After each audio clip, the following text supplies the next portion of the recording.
नमस्कार दोस्तों। Chandigarh high court भर्ती 2026 जिसके लिए हम लगातार इंटरव्यू नोट्स क्लासेज देख रहे थे।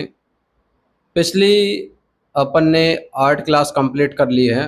आज जो अपनी क्लास है पार्ट 9 9वीं क्लास, ठीक है। इसमें जो अपना टॉपिक रहने वाला है मालिक इंटरव्यू के लिए, उसमें है खाद के प्रकार, ठीक है। यानी खाद कितने प्रकार की होती है, कैसे बनाई जाती है, कहाँ कहाँ उपयोग होता है, तो उसके बारे में हम चर्चा करेंगे। तो चलिए मैं आपको सीधे हैंडराइटिंग नोट्स की तरफ ले चलता हूँ, तो उन्हें आप देखिए।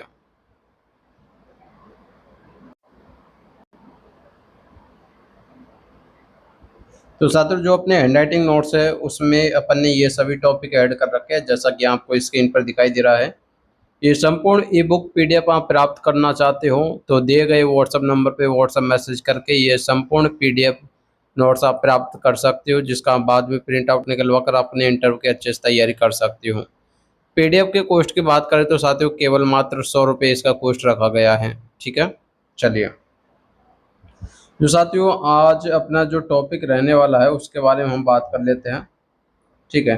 नंबर 7 अपना टॉपिक रहेगा खाद कितने प्रकार की होती है, ठीक है। इससे पहले अपन ने और भी टॉपिक देखे थे जिनकी 8 क्लासेज हो गई थी। हाँ, यहाँ पर देख सकते हो खाद कितने प्रकार के होते हैं, ठीक है।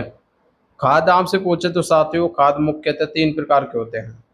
ध्यान देने योग्य बात रहेगी, खाद मुख्यतः आपके 3 प्रकार के होते हैं, जिसमें सबसे पहले आपका हो गया जैविक खाद यानी ऑर्गेनिक मैन्योर। तो आप सभी को पता है जैविक खाद किसे कहते हैं, ध्यान रखें। यह प्राकृतिक पदार्थ से बनती है तथा मिट्टी की उर्वरता बढ़ाती है। यह पौधों को धीरे धीरे पोषक तत्व प्रदान करती है। यानी साथियों यहाँ पर शॉर्ट्स में आपको ये नोट दिए गए हैं, ठीक है। यानी प्राकृतिक खाद क्या होती है, सीधा सा आप बता सकते हो प्राकृतिक पदार्थ से बनती है, जैसा कि गोबर की खाद हो गई, कंपोस्ट खाद हो गई, वर्मी कंपोस्ट, हरी खाद, पत्ती, नीम, खली आदि। ये सभी आपके जो है कि जैविक खाद के उदाहरण हो जाएंगे, ठीक है। क्योंकि एग्जामिनर आपसे पूछ सकता है जैविक खाद के 2 उदाहरण बताइए, तो आप गोबर की खाद बता सकते हो, ठीक है। उसके अलावा आप वर्मी कंपोस्ट बता सकते हो, कंपोस्ट खाद बता सकते हो, ठीक है। तो आपको ये जैविक खाद के उदाहरण याद रखने हैं, ठीक है। यहाँ पर जो जैविक खाद के जो है कि फोटो सहित दे रखा है, आप देख सकते हो, ठीक है। ये देखिए, सबसे पहले गोबर की खाद है, फिर कंपोस्ट खाद है, वर्मी कंपोस्ट है, हरी खाद है, पत्ती है, ठीक है।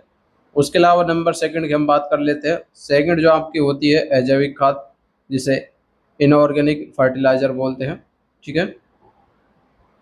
तो इसमें आप देखिए रासायनिक तत्वों से बनाई जाती है, इसमें पोषक तत्वों की मात्रा अधिक होती है और ये जल्दी प्रभाव दिखाती है।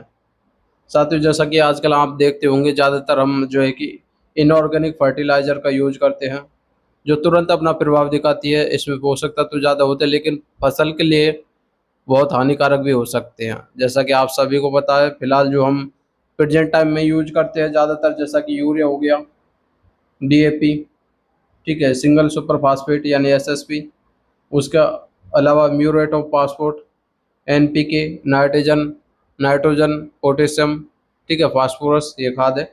तो साथियों आपको इसमें ज़्यादा कुछ नहीं करना, तो आपको इनके उदाहरण तो याद रखने ही है। एग्जामिनर सीधी सी बात है, आप मालिक इंटरव्यू दे रहे हो तो आपसे ये क्वेश्चन पूछ सकता है, तो उदाहरण तो आपको बेसिकली इनके याद रखना चाहिए, ठीक है।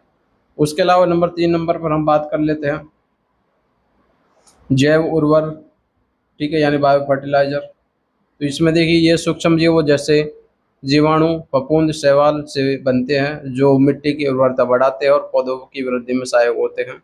यानी साथियों जो ये आपकी ये खाद है, ये आपकी एक तो जीवाणु, ठीक है, यानी वायरल, सॉरी साथियों, जीवाणु, फफूंद, शैवाल, फंगस एंड आपके एल्गी और जीवाणु होता है, ठीक है, उसके द्वारा बनती है। और जो है कि मिट्टी की उर्वरता बढ़ाती है और पौधों की वृद्धि में सहायक होती है। इसके उदाहरण के तौर पर आप देख सकते हो, जैसा कि आपका राइजोबियम हो गया, एजोक्टोबैक्टर हो गया, एजोस्पाइरलम हो गया, ठीक है, फास्फोबैक्टीरिया हो गया, ब्लूग्रीन शैवाल हो गया, ठीक है। तो ये आपके जैव उर्वरक के उदाहरण हो जाएंगे। काफ़ी इंपॉर्टेंट आपके लिए टॉपिक रहेगा, इसमें ज़्यादा आपको कुछ याद रखना नहीं है। इनके आपको जो है कि एग्जाम्पल्स याद रखने ले हैं, ठीक है। जैसा कि आपके जैविक खाद कौन सी है, ठीक है, अजैविक खाद कौन सी है, जैव उर्वरक कौन कौन से हैं, उनके उदाहरण बताइए। तो उदाहरण आपको मोस्ट इंपॉर्टेंट ही आपसे पूछे जा सकते हैं, इनको आपको याद रखना है, ठीक है। उसी के साथ साथ यहाँ पर नोट में कुछ यहाँ पर टाइप कर रखा है। ठीक है, ये देखिए, मिट्टी की उर्वरता बनाए रखने के लिए जैविक, अजैविक और जैव उर्वरक तीनों का संतुलित एवं उचित मात्रा में उपयोग करना चाहिए। ठीक है, तो साथियों आपका एक छोटा सा अपना आज का टॉपिक था जो कंप्लीट हो चुका है। नंबर 9 क्लास आपकी आज कंप्लीट हो चुकी है। आपको कैसा लगा ये टॉपिक कमेंट बॉक्स में कमेंट करके बताएं। इसी के साथ साथ साथियों मैं आपको एक बात बताना चाहता हूँ। इससे पहले अपन ने जो 500 क्वेश्चंस की जो अपनी सीरीज चल रही थी, जिसमें पार्ट फर्स्ट और पार्ट सेकंड अपन ने देखा था, उसमें से साथियों कुछ क्वेश्चंस हमने ऑलरेडी गलत लिखे हुए हैं। ठीक है, अब हम देखना चाहते हैं किन किन कैंडिडेट्स को वो क्वेश्चन आता है। ठीक है, कौन कौन उनका सही उत्तर दे पाता है, तो उनका उत्तर आप कमेंट बॉक्स में कमेंट कर सकते हो। ठीक है, आप इसे जो पार्ट फर्स्ट पार्ट सेकंड जो क्लासेज हैं 500 क्वेश्चंस की, तो आप उन्हें देखिए और वहाँ पर आप एक बार कमेंट बॉक्स में कमेंट करके ज़रूर बताएंगे कौन से प्रश्न गलत हुए हैं, और उनका सही उत्तर आप कमेंट बॉक्स में कमेंट करने की कोशिश करेंगे। ठीक है, तो साथियों मिलेंगे अगली वीडियो में नए अपडेट के साथ। तब तक साथियों जय हिंद, जय भारत।